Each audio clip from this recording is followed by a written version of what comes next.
Hi guys, my name is Chrissy Bales and welcome to my YouTube channel. So today we're going to be doing a tutorial on how I install this amazing Asa wig on my client. Yes, this installation is all about everything. I'm talking layering, bald cap method, installation 101, okay? If you're not already subscribed to my channel, what are you waiting for? Click the link down below to subscribe. Also, you can follow me on Snapchat, Instagram, Twitter using the name Chrissy Bales and Chrissy Bales1 for Snapchat. Okay guys, so let's begin. As you can see, our model's skin is looking delicious, okay? That's because she's been using the CB, the CB soap, so her skin looks incredible. Anyways, let's get on with this hair, please. So now, as you can see, our client's hair is short. It's short and relaxed. Because it's short and relaxed, there's no point of you curling her hair because it will actually make it more bumpy.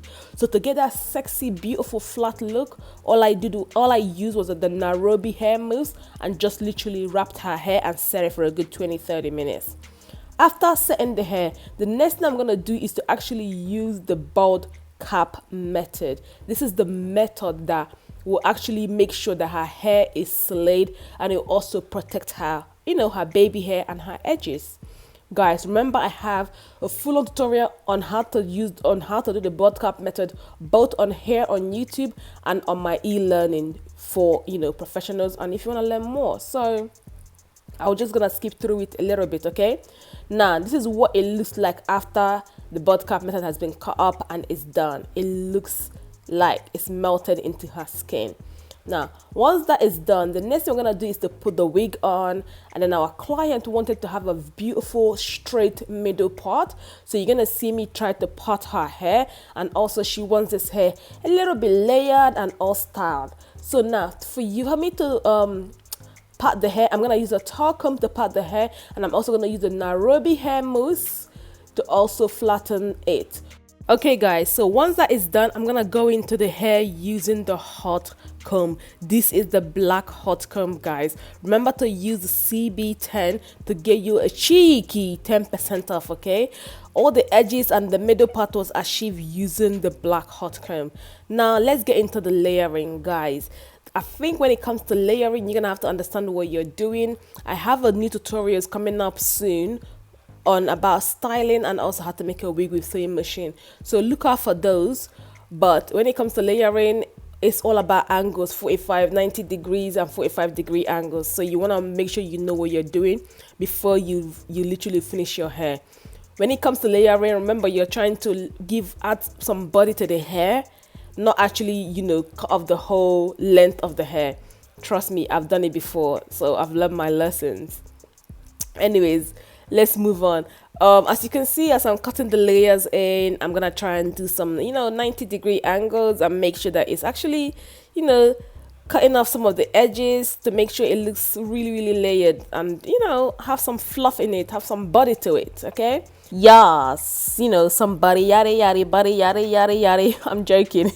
But yes, that's literally where we're at with this whole situation. Okay, now once you finish layering, once we're done with layering, remember it all has to match. Whatever you do to the left hand side, please do it to the right hand side. That's how layering works. Okay, you're gonna see me alternate between going from my left and also going back to my right hand side in this tutorial.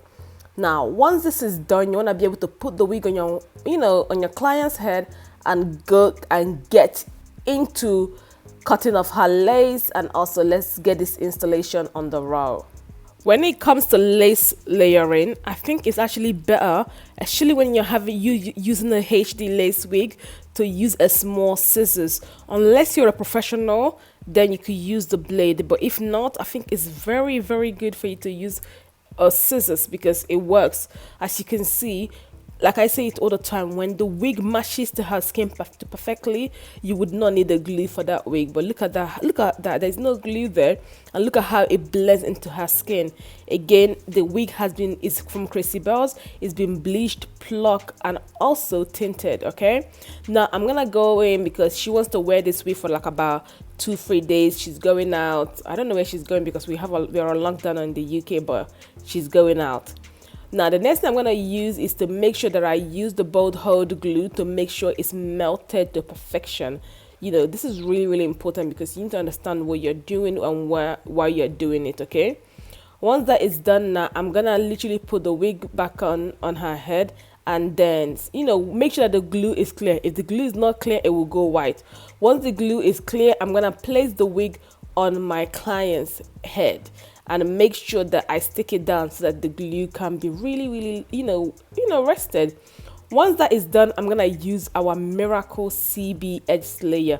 You guys already know this is the best thing since sliced bread. If you look at how I wrapped it to make sure that it actually holds on to our clients edges. Once that is done, I'm gonna go back and get into curling this hair. I actually love the blondes and the browns in this hair. It's so me. This hair is so me because you guys already know that I love some cool tone. So after 30 minutes, I'm gonna take off the CB edge layer from her head. Once that is taken out, I'm still thinking baby hair or no baby hair. Now, if you watch my installation, I'm about to, use the brush to see, am I in love with it without baby hair, or do I want some baby hair on her face, okay? So now this is me combing out all the mess in front because I feel like that's the best way to get your lace actually laying so nicely, is to actually put some hair forward when you tie it down, okay? Now, I've done this side so perfectly. Now I've gone to start doing baby hair because you know what? Why not? She said she wanted some baby hair, and I went and added some baby hair to her hair. But baby hair, I told you guys already, it's not my first thing to do. But, I've been enjoying learning how to do baby hair on this channel. So, yes. So, let's get on with doing ugly baby hairs, okay? So, once that is done, remember I'm halfway through her hair is when I started doing the second baby hair, because by the time I finish curling that hair, it will help it sit even better. Now look at how I wrapped it. Look at her sides. I doubled the edge layer on her head, and now the baby hair is covered, and so is the top of her head, okay? Like, this CB edge layer is actually one of the best things in sliced bread because it's limitless on what you can do with it and what you cannot do with it, okay? I'm gonna go ahead and add some more curls on top of her head because obviously I only came back halfway through. Once that is done, guys, this tutorial is practically finished. I'm just gonna do a bit more on top of her head. I think I might have a full tutorial on how to curl hair on here, but you guys need to let me know what you guys want to see next time, and I'll make sure I do it for you guys. But for now, this tutorial is finally over. Literally, all I have to do is to take off the CB edge layer, clean up, any of the hairs that is just out of place, and that is it. The tutorial is finished. Guys, please don't forget to like, comment, and subscribe to my YouTube channel. Thank you guys so much for watching this tutorial, and thank you for keeping me consistent, and thank you for all the love that you've been showing me in my other tutorials. I gave my clients some glass of wine, and all I have to do now is to comb out the hair, and voila, it is done. Thank you guys so much for watching this tutorial. I'll see you guys next time. Bye. Thank you.